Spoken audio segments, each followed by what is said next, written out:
Sekarang ni untuk permulaan saya akan beritahu yang modul hari ini semuanya adalah topik-topik yang terkandung dalam e-book yang telah saya buat, iaitu bertajuk Business Bakery, panduan memulakan bakery daripada rumah. Saya memang berasal daripada pengusaha bisnes bakery dari rumah bermula tahun 2008. Secara tak rasmi lah, masa tu tengah mencari-cari produk sebab saya memang bukan dari bidang kulineri. Jadi kat sini yang punca yang saya berminat adalah minat datang dengan tiba-tiba sebab saya memang bekerja siang hari dan malam saya rasa memang saya banyak masa kat rumah, hujung minggu tambahan pula. Situasi ni terjadi lebih-lebih lagi bila selepas saya berkahwin, kita orang PJJ. Jadi masa saya seorang tu terlalu banyak. Jadi saya fikir dan datanglah idea Business Bakery ni. Jadi dalam tempoh 2008 hingga 2012, dan tempoh tu memang percubaan saya mencari produk-produk, dan first produk yang saya bermula adalah dengan coklat buatan tangan dan tak unik, iaitu tak bentuk buah-buahan dan sayur-sayuran. Dalam tempoh tu saya jadi ejen, tapi bila dah rasa bisnes produk kita tu diterima ramai sebab dia unik, masa tu memang tengah viral, saya ambil keputusan untuk belajar sendirilah dengan kakak yang ajar buat tak unik tu. Daripada situlah bermulanya saya melangkah dalam bisnes bakery, dan pada tahun 2012 saya telah secara rasminya lah berdaftar dengan SSM. Seterusnya, kenapa saya mula dari rumah? Sebab kalau katalah seseorang tu dah memang ada pengalaman dalam bidang kulineri, contohnya memang qualification daripada culinary art semua tu, memang keyakinan kat situ memang dah ada lah. Kalau kata nak buka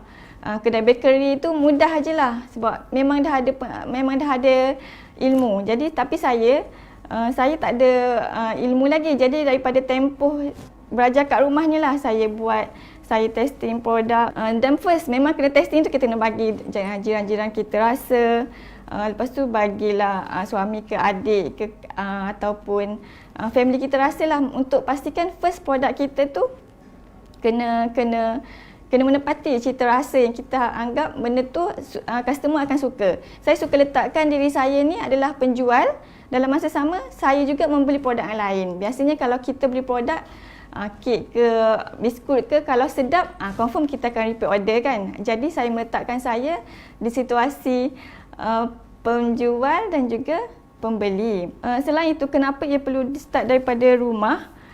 Kita boleh memahirkan diri kita kat situ. Lepas tu siapa kata dekat rumah buat business bakery tak dapat income yang lagi best?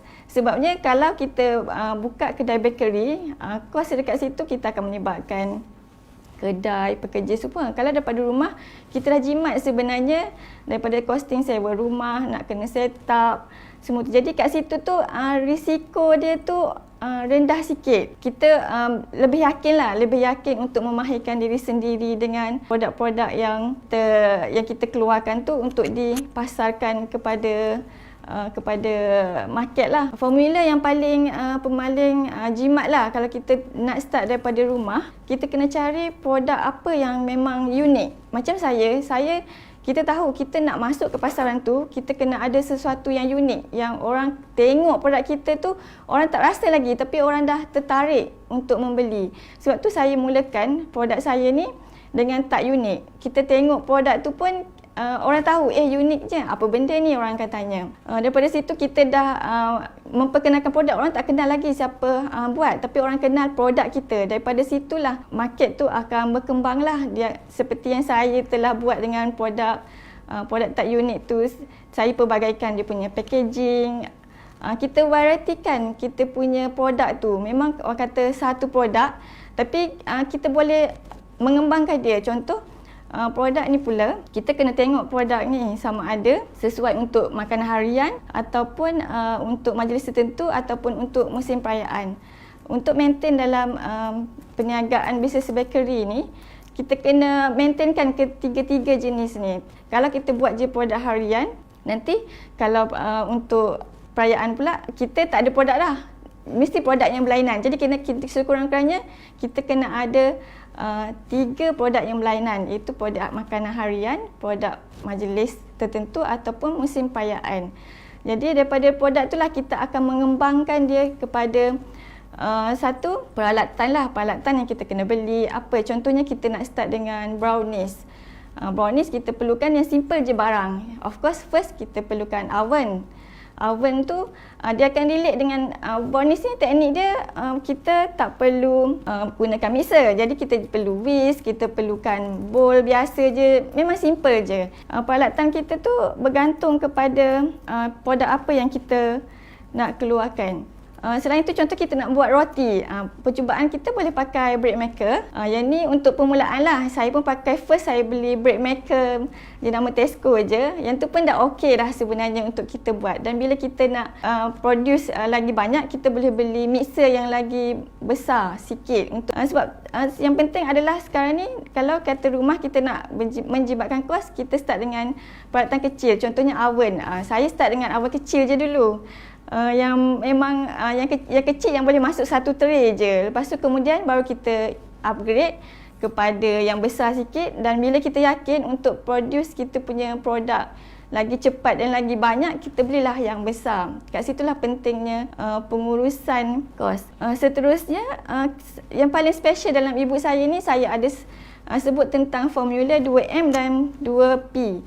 Tapi sekarang ni saya akan sebutlah apa 2M dan 2P yang seharusnya ada kepada setiap yang ingin dan mencuburi bidang bisnes bakery ni. M pertama ialah minat. First, memang confirm kena ada minat. Daripada minat itulah apa yang kita nak buat akan jadi, insya-Allah. Yang penting ada minat, sebab dulu saya pernah juga cari minat saya dalam bidang jahitan semua kan, tapi dah tak ada minat, semua itu saya tinggalkan. Rupa-rupanya di bisnes bakery lah minat saya sebenarnya. Yang kedua, kita kena tengok masa kita. Yang ni memang kena disiplin satu. Yang kedua, kita kena ada orang yang kita boleh tulang belakang kita lah. Dan semestinya kejayaan saya bukannya seorang lah, mesti ada tulang belakang. Macam saya buat bisnes bakery ni sejak berkahwin, jadi tulang belakang saya adalah husband saya. Jadi kat situ kita kena minta izin lah untuk start bisnes bakery. Kalau kata bujang, lagi senang. Kalau kata suri rumah, boleh arrangekan, contoh pergi hantar anak, semua tu. Masa adalah penting sebenarnya. Daripada situlah kita boleh uruskan masa kita untuk buat bisnes bakery. Lagi satu, macam saya buat ni bisnes bakery ni sambilan je sebenarnya. Jadi masa saya adalah waktu hujung minggu ataupun malam. Yang pertama minat, yang dua masa. Yang P pertama adalah produk. Tadi saya dah sebut, produk sebenarnya akan kita kena pilih yang mana satu, sebab ni untuk menjimatkan kos. Jangan kita ambil semua yang kita rasa nak, kita pilih satu je yang paling unik. Sekali lagi saya suka sebut kataan unik dan kreatif, kerana produk itulah yang akan menonjolkan kita di belakang tabirnya pembuatnya. Sebab kita bukannya chef, memang kita kenalkan produk kita, baru orang kenal siapa kita. Jadi cari produk yang kadang memang banyak viral dengan bomboloni, macam-macam produk semuanya viral sekarang. Tapi walaupun kita fokus pada produk tu, produk yang saya sebutkan tadi iaitu produk harian, semua tu kena ada backup lah untuk kita maintain. Sebab viral ni dia sekejap, lepas tu dia turun balik, dia akan sejuk. Tapi produk macam yang cream puff, donut, produk-produk ni memang sentiasa akan ada permintaan lah. Dan dia akan relate dengan P. P adalah peralatan yang saya sebutkan tadi. Dan juga lagi satu adalah P, pemasaran. Ada pentambahan pemasaran. Kita mesti kena fikir produk kita ni kita nak pasarkan kepada siapa. Jadi sekarang ni contoh pemasaran tu merangkumi, kalau produk tu kita nak pasarkan dalam WhatsApp group je ataupun sekeliling taman, produk tu mungkinlah makanan harian kita, ataupun kita nak masuk Shopee contohnya, ataupun nak masuk online Facebook, kita kena cari produk yang kita boleh post. Dan produk ni juga akan relate dengan masa. Produk tu adakah produk tu mudah nak buat ataupun dia mengambil yang masa yang agak lama. Jadi timing kat situ adalah penting.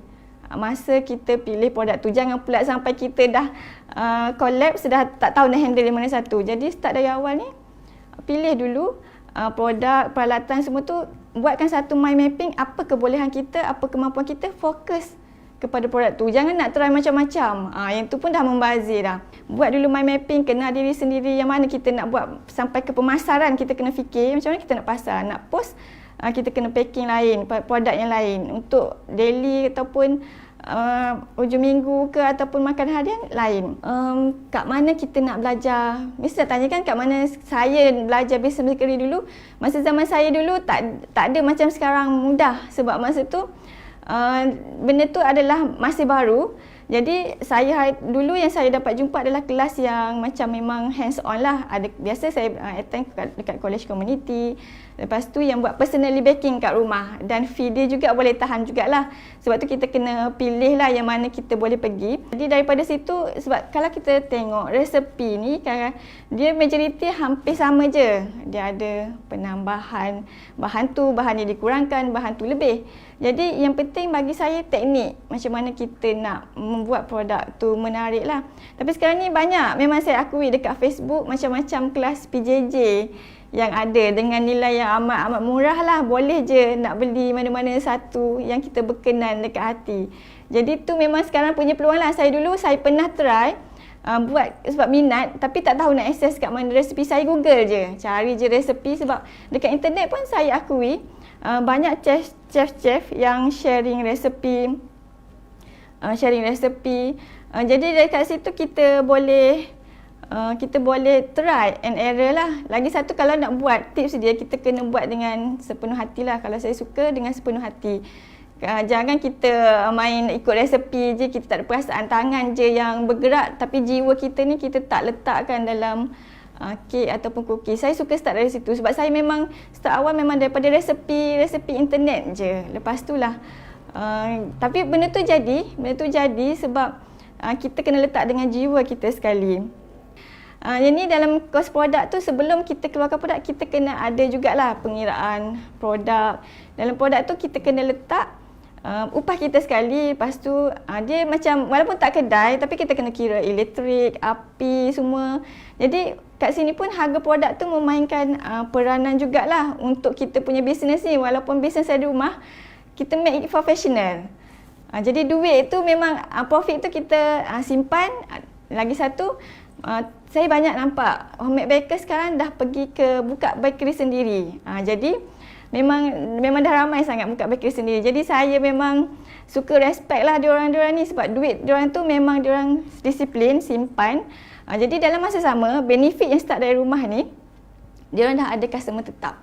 Ramai yang dah kenal. Jadi bila dah kenal, nak buka kedai senang. Orang akan cari. Walaupun orang tak kenal kedai kat mana, tapi orang akan cari siapa yang pernah berurusan sebelum ni. Jadi senanglah kalau nak buka kedai bakery tu, risiko dia lagi rendah berbanding kita terus je start kedai bakery dengan modal lagi, dengan pekerja lagi, macam-macam lah. Jadi itulah cara untuk kita grow. Kalau kata tanpa nak buka, boleh je kalau tak nak buka tanpa loan. Jadi duit yang modal yang kita ada tu, kita gunakanlah sebaik yang mungkin untuk kita kembangkan kita punya bisnes. Dan tak mustahil lah daripada pengusaha bakery daripada rumah dan pergi kepada kedai bakery. Yang tu memang saya suka tengok. Memang ramai sangat yang dah buat macam tu. Tak mustahil lah daripada si rumah, selepas ni boleh jadi business woman yang berjaya. Apa yang saya share ni bukannya daripada memang share dari pengalaman sendiri. Memang saya akui saya tak boleh buka kedai bakery lagi. Macam saya suka buat sambilan, sebab satu, dia tak mengacau saya punya waktu bekerja, dan setiap orang ada minat dan cita-cita dia sendiri.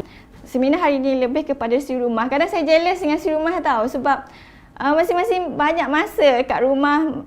Jadi kat dapur tu lebih banyak berbanding saya. Malam je saya bekerja, malam je saya boleh masuk buat bakery, dan hujung minggu je siang 8 jam tu, 9 jam 10 jam memang dekat office. Jadi memang tapi bila dah saya cuba nak pergi ke minat, cita-cita saya pula. Jadi tak boleh nak lepaskan dua-dua. Jadi saya move on je dulu dengan dua-dua ni. Dan saya doakan kalau suri rumah tu cubalah. Memang saya jealous lah suri rumah banyak masa, dan kalau buat bisnes bakery ni memang insya-Allah jadi. Lagipun yang saya nampak suri rumah mudah untuk berbisnes, sebab biasa dia orang akan ada satu grup, satu taman semua tu. Tu adalah salah satu platform jugalah yang bagus sebenarnya untuk testing market. Lagi ada jiran-jiran, boleh try makanan. Jadi dia orang support each other. Macam dalam masa sama berjiran, boleh juga berjual beli, masing-masing support. Jadi cari produk yang memang walaupun ada kat market, kita try buat kelainan. Kita asah kita punya bakat kita tu. cara-cara nak buat produk tu bila dah makin yakin tu lagi senang lah. Jadi next step kalau kata dah yakin, daftar dengan SSM, lepas tu ambil suntikan tripod, ambil kursus pengadaan makanan dan last sekali buka current account. Yang ni adalah antara step langkah-langkah yang kalau nak mulakan bakery rumah. Dia lebih kurang kedai je, tapi macam saya sebutkan tadi, ni adalah jimat mudah dan senang. Kat dapur je, sambil-sambil buat makanan tu, kalau tak jadi, senang je saya buat. Saya bagi kat anak-anak saya makan atau kat suami. Senang kan? Dekat rumah, kita buat dalam kuantiti yang sedikit lah. Kalau nak pergi kelas tu, memang cari je PJJ ataupun ada je yang sharing dekat internet, resepi-resepi yang confirm jadilah insyaAllah. Cuma kalau sekali buat, kalau tak jadi, jangan give up lah. Sebab pertama kali tu adalah kita mengenal pasti, kita tahu adunan ni macam ni, kalau campur butter ni jadi macam ni, kalau campur margarin ni rasanya macam ni. Daripada situlah kita dapat kenal pasti kita punya produk tu, sampai satu tahap kita yakin produk kita tu boleh dipasarkan lah. Kepada si rumah memang bangkit lah, sebab ni untuk wanita memang bangkit sekarang musim PKP semua ni. Saya tahu ada yang terkesan dan mungkin ada yang tak terkesan pun standby, sebab kita bagi saya selagi masa yang kita ada, selagi tenaga yang kita ada, masa muda ni lah, kita kena cari sesuatu yang baru untuk kita bergerak seiring ke depan. Bukannya tak boleh bergantung kepada lelaki sekarang ni kan. Kejayaan isteri di belakang dia suami, dan kejayaan suami belakang dia isteri. Jadi bagi saya kita support each other lah. Bukannya kita bergantung, tapi kita support each other. Tu yang saya pegang sampai sekarang lah. Saya rasa yang saya sharing tu adalah memang apa yang saya dah lalui, dan saya harap kalau kata si rumah nak buat sesuatu, bisnes bakery ni lah jawapan dia bagi saya. Sebab saya dah nampak, memang orang kata bisnes bakery mudah, tapi kalau kata start tu permulaan susah, jangan pula macam saya kata tadi, mudah give up. Kalau sekali buat tak jadi, buat kali kedua. Kalau tak jadi lagi, try lagi. Ataupun kita kena kaji. Kadang dia macam sains jugalah, kita punya resepi ni kenapa tak jadi. Sebab resepi sama, orang ni buat jadi, orang ni buat tak jadi. Mesti sebab teknik-teknik kita yang kita buat tu ada slack kat mana-mana lah. Mungkin ada silap kat mana-mana. Jadi kita kena try sampai dapat lah. Sebab tu minat tu, dengan minat ni biasanya dia akan berterusan. Kalau tak ada minat, buat sekali alah sebab orang kena paksa kan. Alah mestilah dah give up lah semua, dah rasa macam-macam lah, sekali simpan ke tepi. Jadi minat tu kena pastikan dengan sentiasa ada semangat, konsisten dan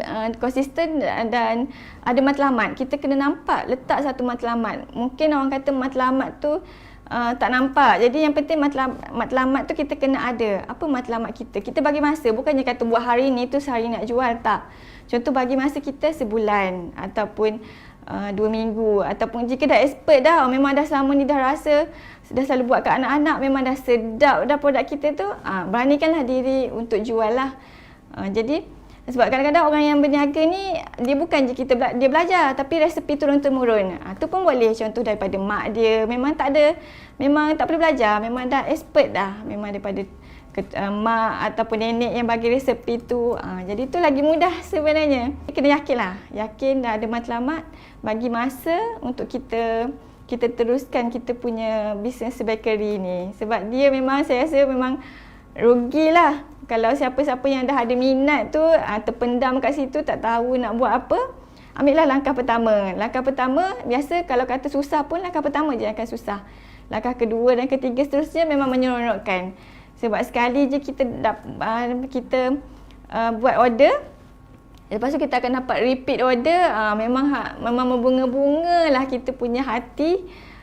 Memang seronok sebenarnya. Yang penting kalau kata kita nak buat produk tu, dah kena pasti produk, saya highlightkan lagi sekali, pengiraan kos. Pengiraan kos ni penting sebenarnya.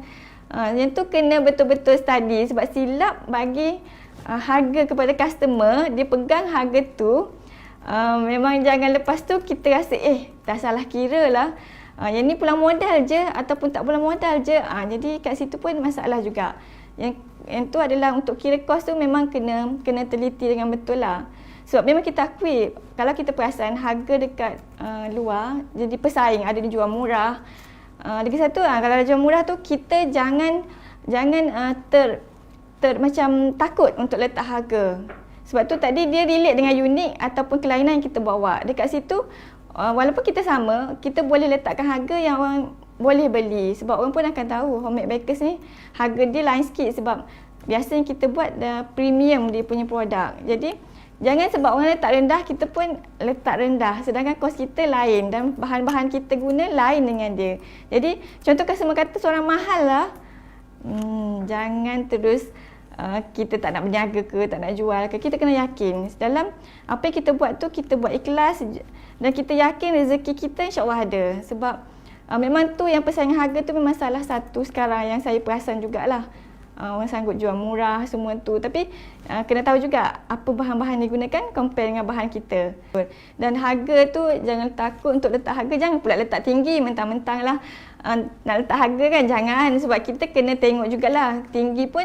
Kalau kata kadang-kadang saya ada pergi satu seminar, harga tu bukannya berdasarkan bahan tau, dia adalah hasil kreativiti. Jadi jika seseorang tu sanggup bayar produk kita dengan harga yang tinggi, dah terjadi kat situ jual beli.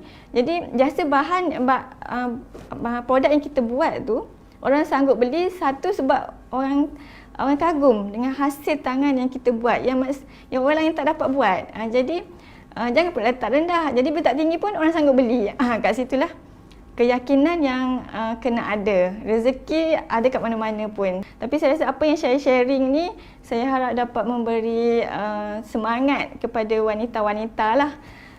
Sebab memang tema kita pun bangkit wanita. Sebab wanita memang hebat di rumah, tempat kerja, sebagai ibu, sebagai isteri memang hebat. Jadi dalam bisnes ni kalau ada peluang kita ambil. Dengan masa yang kita ada, saya rasa memang bisnes bakery yang paling mudah yang nak buat. Saya rasa cukup setakat inilah saya berkongsi hari ini. Dan jika ada pertanyaan boleh type di komen, dan jangan segan-seganlah nak tanya, boleh je type di komen sebarang soalan. Nanti kita akan jawab soalan nanti. Memang betul tu Puan Nik. Ramai ni dia dari tadi bertalu-talu ni ramai nak bertanya ni Banyak soalan yang kita nak tanyakan kat sini. Antaranya tadi Puan Nik cakap pasal yang bakery tu, terus saya dah rasa semangat nak buat terus, rasa macam nak kena buat jugalah bisnes bakery ni kan. Walaupun tak tahulah jadi ke tidak, rasa je tu. Walaupun nak bakery tu mungkin setahun sekali pun nak di bakery kan je. Okey, kita terus soalan, kita nak baca soalan daripada para peserta kita. Ini dia seorang lagi ni, dia kata Puan Azura Zulkifli, dia kata untuk permulaan apakah saiz oven dan mixer yang sesuai untuk saya gunakan? Mungkin dia baru-baru nak belajar lah agaknya, dia nak tahulah mungkin dia nak beli yang mana satu yang sesuai, yang kecil sangat ke, besar sangat ke, macam mana ke? Mungkin Puan boleh kongsikan sikit. Terima kasih. Saiz oven dengan mixer ya. Sebenarnya oven ni dia ada berapa saiz lah. Saiz yang biasa saya mula hari tu rasa dia ada saiz 19 liter yang biasa ada kat pasaran, 21 liter, 35 liter dengan 52 liter. Saya pernah guna yang 19 liter yang paling kecil lah. Masa tu bila kita start bakery, bila guna yang kecil ni, okey, untuk permulaan kita boleh try sikit-sikit lah untuk permulaan. Tapi kalau untuk medium yang saya cadangkan lah, sebab masa tu saya pun baru try, jadi saya cadangkan yang 52 liter pun dah okey lah sebenarnya untuk permulaan. Yang tu tak besar sangat, tak kecil sangat. Jadi kalau kita nak buat dengan yang satu tray yang dia boleh masuk, jadi 52 liter yang oven punya jenama macam-macam. Jenama macam-macam. Kita boleh survey, kadang-kadang setengah orang tu kata jenama ni tak okey. Bila pakai je sekejap dah rosak. Dia atas nasib kadang-kadang tu, sebab kadang kita tak tahu macam mana dikeluarkan. Ke atas penggunaan kita juga selalu kerap guna cepat rosak ke. Tak semestinya juga. Kadang ni mungkin rumah kan mungkin arus elektrik terlebih ke contohnya kan. Mungkin daripada situ kalau selalu guna tu, saya pernah guna tu memang non-stop. Tapi beli 3/4 yang kecil tu alhamdulillah okey. Tahan pula tahan lama. Dia macam atas satu jenama, setengah tu dia atas memang mungkin tahan setakat tu je lah. Jadi tapi yang standard yang biasa kalau kata 52 liter tu dah okey lah, tak kecil sangat, tak besar sangat oven tu. Lepas tu kalau kata cara penggunaan tu kena pastikan kadang kotor, kena selalu bersih lah. Bersihkan lah, tu yang paling penting, yang paling penting lah. Kalau kata nak selalu guna tu sebab rosak, saya tak boleh nak jamin, sebab yang tu kadang dia punya jenama dia tu kita tak kenal kan. Atas nasib kalau okey. Jadi kena pilih lah. Kadang saya suka Google je, tengok dia punya preview, orang kata yang ni okey, kita try. InsyaAllah okey lah, kita cari preview dekat Google. Kalau kata nak beli online, kalau tak beli pun kita boleh survey online, kita tengok yang ni ramai orang guna, dia kata okey. Jadi saya suka tengok preview kat situ lah. Kalau jenama kalau oven, yang tadi oven, kalau mixer pula yang permulaan kita boleh cuba yang 1 kilo punya, 1 atau 2 kilo mixer. Tak besar sangat lah. Tak besar sangat, tak besar, kecil sangat. Jadi saya mula-mula dulu pakai hand mixer je sebenarnya. Sebab tak unik, dia memang simple. Saya suka tak unik tu. Dia pakai hand mixer je. Jadi bila hand mixer ni simple, memang dia kacau 5 minit macam tu, terus dia pakai tangan. Jadi tak perlulah kita pakai stand mixer, sebab mixer ni dia ada 2 jenis, hand mixer dengan stand mixer. Kalau kata hand mixer tu memang standard lah, memang biasa je. Kalau yang stand mixer tu lah yang kalau kata permulaan mungkin boleh 2 kilo ataupun yang 2 kilo dia dan kuantiti dia yang kita boleh buat dalam satu masa. Kalau yang beli besar sangat tu memang tu dah untuk lebih kurang, memang style yang memang production memang dah banyak lah harian. Kalau permulaan boleh pakai yang tu lah. So far saya pakai yang tu okey. Tak ada masalah lah untuk permulaan hari tu. Okey. Okey, ni ada yang pembaca tanya lagi. Dia tanya, kalau terlalu banyak order, macam mana nak handle? Kena upah orang ke macam mana? Kalau banyak order pula, yelah dah sedap, orang tua kenal, sedap, banyak pula orang order. Tu nak tahu macam mana nak handle ni, nak kena upah orang ke? Yang ni mesti dah best. Kalau dah ramai sangat kan, mesti dah banyak order kan. Macam saya pun pernah hari tu, saya dulu awal-awal dulu saya tinggal dengan adik. Jadi alhamdulillah adik yang banyak tolonglah masa buat order yang banyak tu. Lepas tu bila adik tak tinggal sekali, saya dah start upah orang, kira per saya tak kira per jam. Saya minta jiran saya datang, saya ambil macam ataupun saya pergi hantar sebab jiran je, sebelah rumah je. Jadi saya hantar dekat dia, saya kira per adunan. Macam siapkan satu adunan tu berapa saya bayar. Untuk yang tu bukan kira per jam lah. Oh, ikut adunan lah. Ikut adunan. Jadi daripada situ kita kena upah orang walaupun kita pakai sekejap. Tempahan ni kadang ada banyak, kadang ada sikit. Jadi kita ambil kenalan ke jiran ke, jadi kita buat kalau nak kira per hour pun boleh, ada setengah orang kira per hour. Tapi depend pada masing-masing lah. Kita kira prorate, dia punya ada formula semua tu. Jadi memang kena ambil upah orang.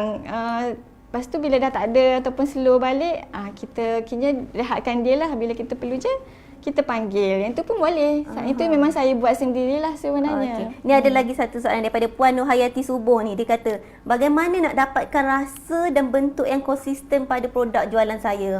Sebab kadang-kadang hasilnya cantik, tapi bila tukar bahan jenama lain, sebab mungkinlah tak ada stok ke satu bahan tu kan, cuma macam butter lah kan. Butter tu biasa kita pakai, butter tu standard. Tapi bila kita tukar pakai butter lain, dia jadi rasa dia, produk dia berubah pula bentuk rasa dia. Ataupun kita perlu stopkan dulu produk tu dulu ke, ataupun macam mana? Kita nak kekalkan konsisten. Tu yang paling mencabar sebenarnya. Rasa dia tu. Betul, kadang-kadang tu time yang dekat-dekat nak raya semua kan bahan semua tak ada kan, semua tak ada kan, krim tu semua tu. Tapi saya alhamdulillah, sebab tu saya suka standby lebih pada satu kedai bakery, bahan bakery. Jadi kalau tak ada kedai bakery ni, kita pergi yang kedai bakery lagi satu. Kalau tak ada juga, saya pernah, macam saya tinggal dekat Bukit Buntung, Rawang, saya pernah sampai ke Batu Cave semata-mata saya cari butter yang saya nak. Saya pernah ke situ sebab nak memastikan saya punya produk tu rasa dia kekal. Jadi kat sinilah memang mencabar sikit lah. Tapi kalau kata butter, pada pandangan saya, rasa dia tak lari sangat lah sebenarnya. Kalau jenama butter tu, kadang-kadang dulu saya pernah pakai Anchor semua tu, rasa dia lebih kurang lah. Sebenarnya setakat ni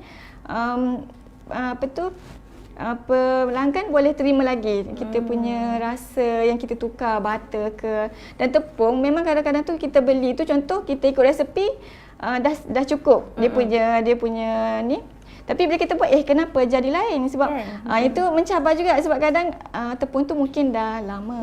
Dah lama. Jadi itu memang tak boleh buat apa. Mungkin kita kena buang yang tu, kena cari yang lain lah. Lagi satu, mungkin kita boleh cari, macam saya cakap tadi, standby 2-3 kedai bahan bakery. Sebab kita boleh survey banyak tempat sikit lah. Yang tak nak memang kena berkorban. Kalau tak ada dekat tempat kita kena cari yang terdekat dekat situ. Kalau kata sekarang ni kan online nak beli senang, kadang kita boleh survey je dekat Shopee ke Lazada. Hantar je sampai tingkong, sampai depan rumah. Betul. Jadi kat situlah kena berapa plan A, B, C yang kita kena siasat. Dan kalau kata kita tahu lagi satu teknik dia, kalau kita tahu dah memang kita akan iklan banyak dan biasa kita order banyak time tertentu, beli banyak-banyak standby kat rumah. Yang tu yang paling best. Beli je berkotak-kotak, berkatan-katan, simpan dekat rumah. Memang kita budget. Ini paling penting, kena kira yang ni adalah memang ngam untuk siapkan kita punya produk. Jadi kalau masa tu kita beli awal, contoh nak raya sebelum puasa tu, kita dah standby dah beberapa bahan yang tak expired lah, yang boleh tahan lama, simpan dalam chiller. Ataupun yang memang contoh tepung, kita simpan kat luar, beli awal-awal. Jadi masa orang sibuk-sibuk cari stok, kita dah okey, dah boleh relax, dah lega dah stok kita kan. Dah lega kat situ. Jadi memang kena bersedia awal. Okey, lagi satu, kita mungkin ada satu lagi soalan ni daripada Puan Nur Azizila Nur Azizila Latif. Dia kata, pernah buat iklan Facebook atau IG tak? Macam mana Puan promote produk-produk Puan di peringkat permulaan berniaga? Dia nak tahu kat IG ada tak promote dekat IG yang masa mula-mula berniaga tu, dia nak tahu macam mana. Mula-mula berniaga tu, masa tu saya tak tahu bab IG semua. Facebook ni saya boleh katakan bab teknologi ni saya ketinggalan sikit lah. Saya mula-mula berniaga tu saya suka guna blog. Memang kalau perasan saya punya blog Nur Ain Chocolate Blog, sebab saya start dengan coklat. Jadi masa tu saya letak nama coklat. Nur Ain Chocolate Blog adalah first blog yang saya buat. Blog blog. Memang saya start dengan blog. Dulu memang blog tu memang famous kan? Famous. Masa tu Facebook, IG ni memang saya tak tahu. Semua sekarang ni pun adalah sikit-sikit. Tapi permulaan saya pakai blog. Jadi dekat blog tu dia boleh create satu form. Yang saya suka, jika customer nak order ataupun nak dapatkan quotation, dia ada satu form dekat tepi tu. Memang kena try and error lah. Yang mana dia punya setting pun saya dah lupa. Jadi dekat blog tu kita boleh letak satu form. Jadi bila customer nak quotation ataupun order, dia boleh isi. Jadi dia link terus kepada email. Itulah cara yang saya buat mula-mula dahululah, pakai blog je. Linkkan terus dengan kita punya email. Dia akan sampai ke situ. Jadi kita access daripada email kita lah. Mungkin dia akan tinggal kita mintakan contact number. Jadi kat situ kita boleh ambil order daripada situ, contact je dia untuk lebih penjelasan lah. Banyak sebenarnya ni Puan soalan ni. Masing-masing semua semangat nak belajar pasal bakery ni. Kita mungkin ada 2 soalan lagi. Okey, satu lagi dia kata daripada Puan Nur Hidayati binti Wahid. Dia kata, berapa anggaran modal yang Puan keluarkan pada peringkat awal lah permulaan berniaga tu? Dia nak tahulah modal. Yelah, kadang-kadang kita tak dapat bajet kan, berapa, ingat kos besar ke, kos kecil ke? Modal lah. Anggaran lah. Permulaan lah. Masa zaman saya mungkin murah lah. Hand mixer saya boleh dapat dalam RM50-60 je lah masa tu. Hand mixer. Lepas tu saya memang mula saya start dengan coklat buatan tangan tu.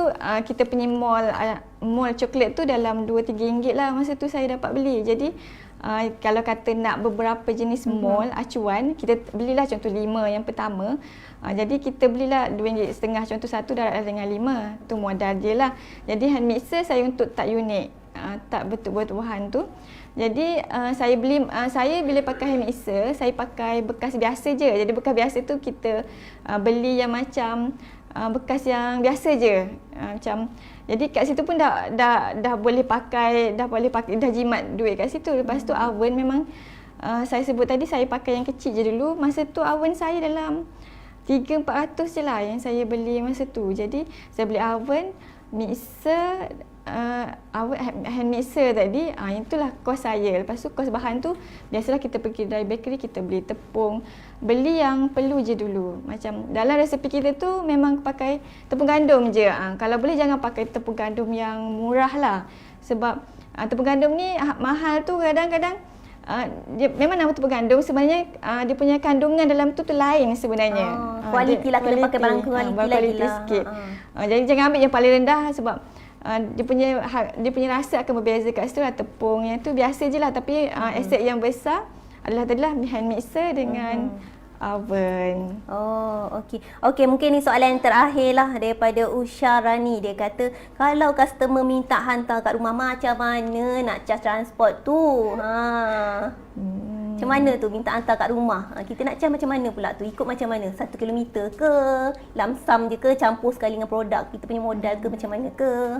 Kalau puan sendirilah. Kalau saya sendiri, kalau kata yang dekat-dekat ni, mungkin biasa kita contoh dia setengah orang memang jadi isu jugalah sebenarnya kos penghantaran sekarang ni.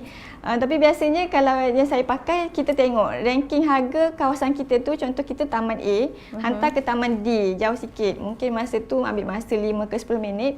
Kita tengok market yang orang charge dekat situ. Sebab kadang-kadang kalau kita nak kira kilometer, dia macam rasa mahal. Jadi customer tak nak lah sebab jauh. Jadi sebab tu pentingnya kos yang saya sebutkan tadi. Macam mana nak kira harga produk daripada kos-kos kita. Kalau boleh kita masukkan sedikit dekat situ. Jadi tak adalah kita memang kalau kata customer minta hantar tu, kalau kata kita nak boleh free delivery pun tak ada masalah. Tapi dia bukan menyebabkan kilometer saja. Dia menyebabkan kita ambil sedikit upah kita untuk hantar. Sedangkan kalau kita pakai Foodpanda pun kat situ pun charge. Kalau dulu jadi isu, tapi sekarang saya rasa dah tak jadi isu sangat. Kalau sebab Foodpanda pun dah start charge. Kalau kata yang kita perumahan ni kita charge mungkin yang dekat mungkin minimum RM2 ke RM3. Tapi setengah tu macam ada area yang saya pernah order, sebab saya suka juga ambil bila kita nak makan kan, kita order je kat luar. Kadang ada charge juga RM5. Tapi yang tu kita boleh terima sebab kita faham dia nak hantar tu upah dia dengan dia punya dengan selain minyak tu dengan dia punya tenaga. Jadi kalau kita charge yang contoh RM5 ke, saya rasa sekarang dah boleh terima lah. Berbanding dulu orang charge RM1 pun dah bising, rasa mahal kan. Mahal sekarang ni saya rasa RM5 tu dah okey lah. Tapi tengok lokasi sebenarnya. Akhir kata, minta maaf jika ada sebarang salah silap sepanjang webinar ni diadakan. Saya Aida, kita bertemu lagi dalam webinar akan datang, insya-Allah. Assalamualaikum.